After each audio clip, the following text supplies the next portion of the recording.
Hey hello and what's up guys, কেমন আছেন সবাই and welcome back to my new video. So guys, আমাদের আরেকটি নতুন এপিসোডে সকলকে জানাই স্বাগতম। আর আমরা আজকে এক্সপ্লেইন করতে যাচ্ছি কেনগেন আসুরা সিজন 4। আর যেহেতু এটা প্রথম ভিডিও, মানে এই সিজনের প্রথম ভিডিও, এজন্য আপনাদের প্রচন্ড পরিমাণে রেসপন্সের দরকার। আর এজন্য আপনারা প্রথমেই এই ভিডিওতে একটি করে লাইক দিয়ে দিতে পারেন, যাতে আমরা এই সকল ভিডিও বানাতে আরও বেশি আগ্রহী হয়ে উঠি। সো গাইজ, যেমনটা আমরা জানি, হায়ামি এবং তার সকল লোকরা মিলে কেনগেন টুর্নামেন্টে হামলা করেছিল, কিন্তু তখনই সেখানে নগি এবং বাকি টুর্নামেন্টের হেডরা মিলে তার পর্দা সকলের সামনে ফাঁস করে দেয় এবং নগিকে পুলিশের হাতে উঠিয়ে দেওয়া হয়। আর এইদিকে ছিল টুর্নামেন্টের চতুর্থ দিন, যেটা সকলের জন্য খুবই এক্সাইটমেন্ট ছিল, কারণ যেই সকল ফাইটাররা অলরেডি হেরে গিয়েছিল তারা তাদের বাসার উদ্দেশ্যে আগে রওনা দিয়ে দিয়েছে, আর বাকিরা স্টেডিয়ামে বসে রয়েছে খেলাটা দেখার জন্য। আর আমরা জানতে পারি এখন ওমা টোকিটার সঙ্গে কোসমোর ম্যাচ হতে চলেছে। আর এদিকে আমরা দেখতে পাই যেখানে পুরো ফ্যামিলির লোকেরা মিলে ওমা টোকিটাকে একটি বিশেষ প্রকারের নিডলস ব্যবহার করে তার ট্রিটমেন্টের ব্যবহার করছিল। এর কারণ হচ্ছে আমরা জানি ওমা টোকিটা কিন্তু তার অ্যাডভান্স ফর্ম ব্যবহার করার কারণে প্রচণ্ড পরিমাণে দুর্বল হয়ে যাচ্ছে, আর এর জন্যই তাকে ঠিক করার জন্য তারা নিজেদের ফ্যামিলির যে চিকিৎসা পদ্ধতি রয়েছে ওটা ব্যবহার করছে। যেখানে কুরে ফ্যামিলির হেডটা ওমা টোকিটাকে প্রথম দিকে সকলেই ঘৃণা করতো, কিন্তু রায়ান কুরেকে হারানোর পর সকলেই তাকে রেসপেক্ট করতে শুরু করেছে। আর এদিকে আমরা দেখতে পাই যেখানে ইয়ামাসিটা তার কাছে চলে আসে আর তাকে বলতে থাকে, যেহেতু হায়ামিকে ধরার জন্য নগির বিশেষ অবদান ছিল, আর এই খুশিতে আমার উপরে যত কর্জা ছিল সকল কিছুই মাফ করে দেওয়া হয়েছে। তার মানে কি? তার মানে হচ্ছে তোমাকে আর লড়াই করতে হবে না, আর তোমার জীবন এখন আর রিস্কের মধ্যে ফেলতে হবে না। কিন্তু আমাদের ওমা টোকিটা কোনোভাবেই মানতে রাজি ছিল না। সে এখানে ভালো করেই বুঝতো যে ইয়ামাসিটা কোনোভাবেই চাইতো না যে ওমা টোকিটা এই ফাইট করে মারা যায়, আর এর জন্য সে সেখানে অ্যাক্টিং করছিল। আর আমরা তো জানি যেখানে ডক্টর বলেছিল ওমা যত বেশি অ্যাডভান্স ফর্ম ব্যবহার করবে তার জীবন অত বেশি এখানে ঝুঁকিতে চলে যাবে, কিন্তু ওমা টোকিটা এখানে পরিষ্কারভাবে বলে দেয় যে যে করেই হোক আমার এখানে জীবন যত বেশি ঝুঁকিতে যাক না কেন, এই টুর্নামেন্টটা আমি জিতেই ছাড়বো। এবং তারপর সেই ইয়ামাসিটার কথা এখানে পাত্তা না দিয়ে টুর্নামেন্টের দিকে যেতে থাকে, যেখানে আমরা তো সকলেই জানি এখন তার ম্যাচ হবে ইমাই কোসমো এর সাথে। সো গাইজ, প্রথমে আপনারা ভিডিওটা থামিয়ে কমেন্টে লিখতে থাকুন আপনার কার পক্ষে, ওমা টোকিটা নাকি ইমাই কোসমো। তো গাইজ, এখানে আমরা দেখতে পাই যেখানে কোসমো চলে এসেছিল, যদিও ম্যাচটা কোসমোর ছিল না, ওকোবোর ছিল, কিন্তু আমাদের কোসমো প্রমাণ করতে চায় যে সে ওমা টোকিটা থেকে বেশি শক্তিশালী। এজন্য সে ওকোবোর কাছে গিয়ে তাকে চ্যালেঞ্জ দেয় আর বলতে থাকে সে যদি তাকে 5 মিনিটের জন্য আটকে রাখতে পারে তাহলে ওমা টোকিটার সঙ্গে সে ব্যাটেল করতে যাবে। আর তারপর তাদের মধ্যে যখন লড়াই শুরু হবে তখনই সেখানে এমআই কোসমোর মাস্টার চলে আসে এবং সে ওই ম্যাচটির রেফারির দায়িত্ব পালন করে। সে আমাদেরকে জানায় যেখানে ওকোবোর শক্তি এমআই কোসমো থেকে 3 থেকে 4 গুণ বেশি শক্তিশালী, মানে সে চাইলেই তাকে পাঞ্চ করে হারাতে পারবে। অন্যদিকে আমরা যদি কথা বলি এমআই কোসমোর টেকনিক, সেটা হচ্ছে তার ওপোনেন্টের টেকনিকটাকে ওপোনেন্টের বিরুদ্ধে ব্যবহার করা, অর্থাৎ এখানে কপি পেস্টও আপনারা বলতে পারেন। এবং তার এখানে একটা উদ্দেশ্য, সেটা হলো তাকে 5 মিনিট আটকিয়ে রাখা। আর এই ফাইটে আমাদের এমআই কোসমো বিজয়ী হয়ে যায়, যার কারণে আমাদের ওমা টোকিটার সঙ্গে ব্যাটেল করতে আসে আমাদের এমআই কোসমো, অর্থাৎ সেখান থেকে ওকোবোকে বাদ করে দেওয়া হয়। আশা করি বুঝতে পারছেন যে এখানে এমআই কোসমোর ম্যাচ আমাদের ওমা টোকিটার সঙ্গে কিভাবে হলো। তো যেটাই হোক, আমরা এখন ম্যাচের মধ্যে চলে যাই, যেখানে ওমা টোকিটা এবং আমাদের এমআই কোসমো দাঁড়িয়েছিল। ফাইটের শুরুতেই তারা একে অপরের সঙ্গে হ্যান্ডশেক করে এবং তারপর তারা দুজন এখানে লড়াইয়ের জন্য প্রস্তুত হয়ে যায়। আর আমাদের রেফারি কাকু এখানে বলতে থাকে, তো তোমরা ফাইট শুরু করো। আর এটা বলার সঙ্গেই ওমা টোকিটা এমআই কোসমোকে একটি পাঞ্চ মারতে আসে, কিন্তু কোসমো সেখানে ওমা টোকিটার টেকনিকটাকে সম্পূর্ণ ডস করে তাকে মাটিতে ফেলে দেয়, মানে সে অনেকটা বাকি হানমার মতোই গ্র্যাপলিং টেকনিকটি ব্যবহার করে। আর এখানে ওমা টোকিটা চিন্তা করে এত পাওয়ারফুল পাঞ্চ সে তো সহজে আটকে ফেলো, সমস্যা নেই, এবং ওমা টোকিটা আবার হামলা করে, কিন্তু এইবারও এমআই কোসমো আবার গ্যাপলিং টেকনিক ব্যবহার করে সেটাকে ডজ করে আর বলতে থাকে এত দুর্বল হামলা আমার কিছুই করতে পারবে না, আরও পাওয়ারফুল কিছু একটা করো। আসলে সে ইচ্ছা করে ওমা টোকিটা রাগ ওঠানোর চেষ্টা করছে। অন্যদিকে তাদের এই বোরিং ফাইটটা দেখার মাত্রই এরিনাতে যে সকল দর্শক ছিল তারা চিল্লাতে চিল্লাতে বলতে থাকে, আরে এই ফাইট দেখার জন্য কি আমার টিকিট কেটে এখানে আসছি নাকি? আমাদেরকে অন্য কোনো ফাইট দেখতে হবে, ওদেরকে তাড়াতাড়ি বাসায় পাঠিয়ে দাও, ওরা বাসায় গিয়ে এমন ফাইট করুক। আর তখনই তাদের পিছন থেকে রায়ান করে চলে আসে, তাদেরকে বলতে থাকে ফাইট তো এখানে মাত্র শুরুই হলো, আর যারা এখানে বোরিং বোরিং বলতেছো তারা এখানে দাঁড়িয়ে যাও এবং আমার সঙ্গে ফাইট শুরু করো। আর এখানে কে আছো এখন যার বোরিং লাগতেছে? এবং এই কথা শোনার পর সবাই এখানে চিল্লাতে থাকে যে এখন সকলেরই ফাইটটা ভালো লাগতে শুরু করেছে। আর এদিকে আমরা দেখতে পাই যেখানে এমআই কোসমো আমাদের ওমা টোকিটা দুইটা হাত তাকে ধরে ফেলেছে এবং তাকে কোনো প্রকার হামলা করতেই দিচ্ছে না। আমাদের ওমা টোকিটা তার উপরে একটি আয়রন পাঞ্চ করে, কিন্তু এই আয়রন পাঞ্চটিও আমাদের এমআই কসমো খুবই সহজে আটকিয়ে ফেলে। আর আমাদের এমআই কসমো এখানে চিন্তা করে সে যদি এখানে তার ওপোনেন্টের যত বেশি কাছে থাকতে পারে ততই তার জন্য বেশি ফায়দা হবে। কারণ আমরা সকলেই জানি এমআই কসমো যদি আমরা শক্তির কথা বলি সেটা কিন্তু প্রচণ্ড সামান্য। আর এই সকল টুর্নামেন্টের সবচেয়ে কম বয়সে যদি কোনো ফাইটার থাকে সেটা হচ্ছে এমআই কসমো। আর আমাদের এমআই কসমো কিন্তু তার গ্র্যাপলিং টেকনিকের মাধ্যমে এত দূর পর্যন্ত চলে এসেছে। এমআই কসমো চিন্তা করে তো আমি তার রিফ্লেকশনগুলোকে ব্লক করতে সক্ষম হয়েছি। এখন যদি আমি ওকোবোর ওই প্রেডিকশন টেকনিকটি ব্যবহার করি তাহলে কেমন হয়। আর এই ব্যাপারটা চিন্তা করার সঙ্গে সঙ্গেই ওমাটোকিটা তাকে নিজের উপর থেকে ফেলে দেয় এবং সেখানে এমআই কসমো চিন্তা করতে থাকে ও শিট, আর একটু হলেই সে আমার এই গ্র্যাপলিং টেকনিকটার ফাঁদে পড়ে যেত। এখানে সুকিজি চিন্তা করতে থাকে আরে এমআই কসমো তো এখন আমার টেকনিকটি ব্যবহার করতে চাচ্ছিল।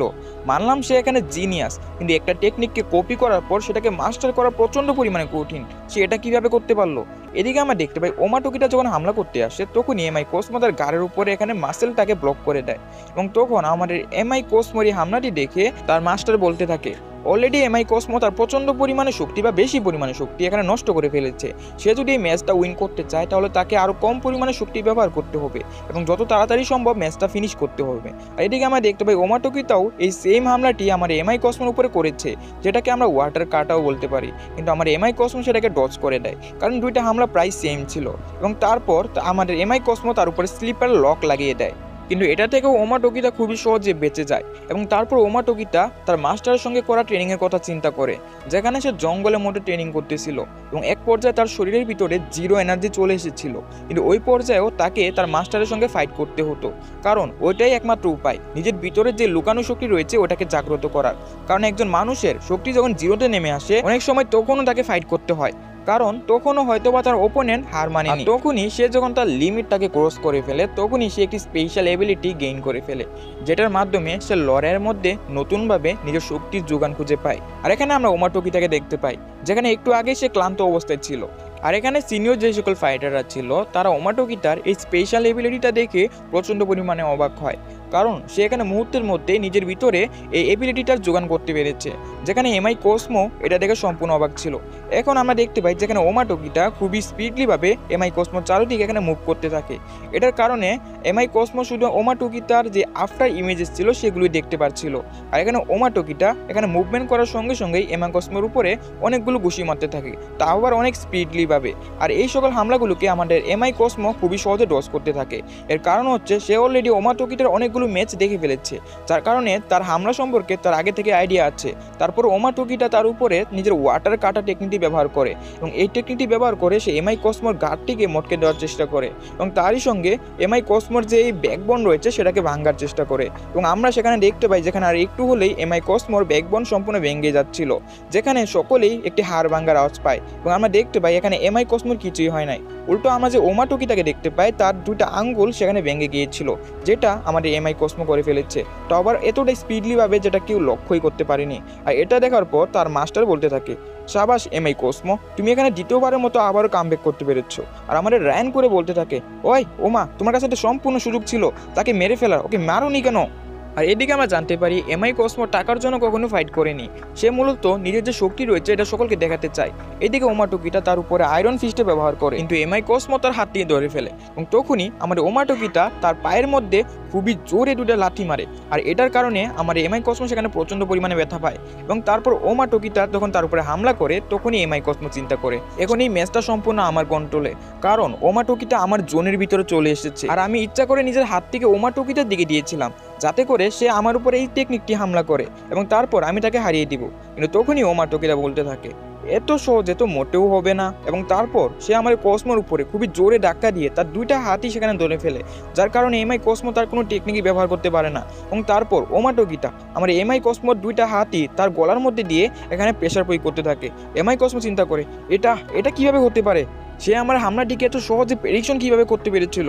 আর তখনই সে চিন্তা করে সে কি তাহলে ওমাটোকিটা থেকে কম পাওয়ারফুল। আর তখন ওমাটোকিটা তাকে বলতে থাকে তুমি এখনো হার মানো না, তুমি আমার উপরে তোমার সম্পূর্ণ শক্তি ব্যবহার করো। এবং তখনই ওমাটোকিটাও তার সম্পূর্ণ শক্তি ব্যবহার করতে থাকে, কিন্তু এমআই কসমো নিজেকে ছড়াতে পারে না, যার কারণে তার হাড্ডিগুলো সেখানে ডিসলোকেট হয়ে যায়। এবং তারপর ফাইনালি সেখানে এত পরিমাণ প্রেশারের কারণে এমআই কসমো হার মেনে নেয়। এবং তারপর ওমাটোকিটা যাওয়ার সময় বলতে থাকে তোমার বয়সটা আমার থেকে অনেক ছোট, আর আমরা যদি ওই দিক বিবেচনা করি, তুমি আমার সঙ্গে অনেক ভালো লড়াই করেছো, আর একদিন তুমি আমার থেকেও ভালো ফাইটার হতে পারবে। এবং এটা বলে ওমা সেখান থেকে চলে যেতে থাকে। অন্যদিকে এমআই কসমোর মাস্টার ওমা টোকিতাকে বলতে থাকে, তুমি তো এখানে প্রচণ্ড পরিমাণে শক্তিশালী, কারণ তুমি কি তোমার আঙ্গুলটাকে এখানে মুভ করতে পারো? আর আমরা দেখতে পাই ওমা খুবই সহজে নিজের আঙ্গুলটাকে মুভ করাতে পারছিল, তবে তার মাসেলের শক্তি ব্যবহার করে। আর অন্যদিকে আমরা দেখতে পাই যেখানে এমআই কসমো প্রচণ্ড উদাসীন অবস্থায় ছিল, সেখানে তার তার যে প্রেসিডেন্ট ছিল সেখানে চলে আসে। তাকে বলতে থাকে, আমি জানতাম তুমি ওমা টোকিতাকে হারাতে পারবে না, কিন্তু তার পরবর্তীতেও আমি তোমার থেকে ভালো ফাইটার থাকা সত্ত্বেও তাদেরকে চুজ করিনি। এর কারণ হচ্ছে আমি জানি তোমার ভিতরে খুব ভালো পটেনশিয়াল রয়েছে এবং তুমি একদিন অনেক ভালো ফাইটার হবে। আর চিন্তা করো না, আমি তোমাকে নিজের কোম্পানি থেকে বাদ দিয়ে দিচ্ছি না। আর এটা শুনে এমআই কসমো সেখানে কাঁদতে থাকে এবং তারপর সে তার যে প্রেসিডেন্ট ছিল তাকে প্রমিস করে পরবর্তীতে সে যার সঙ্গে ব্যাটেল করুক না কেন, সে অবশ্যই সেই ম্যাচটি জয়লাভ করবে। এবং তারপর গাইস, আমাদের আজকের এই এপিসোডটি এখানেই শেষ হয়ে যায়। দেখা হবে পরবর্তী কোনো ভিডিওতে। আর ততক্ষণ পর্যন্ত টিল অ্যান্ড টেক কেয়ার, আল্লাহ হাফেজ। আর আরেকটা কথা, আমাদের এক্সাম কিন্তু আজকে থেকে প্রায় 10 দিন আগেই শেষ হয়ে গিয়েছিল।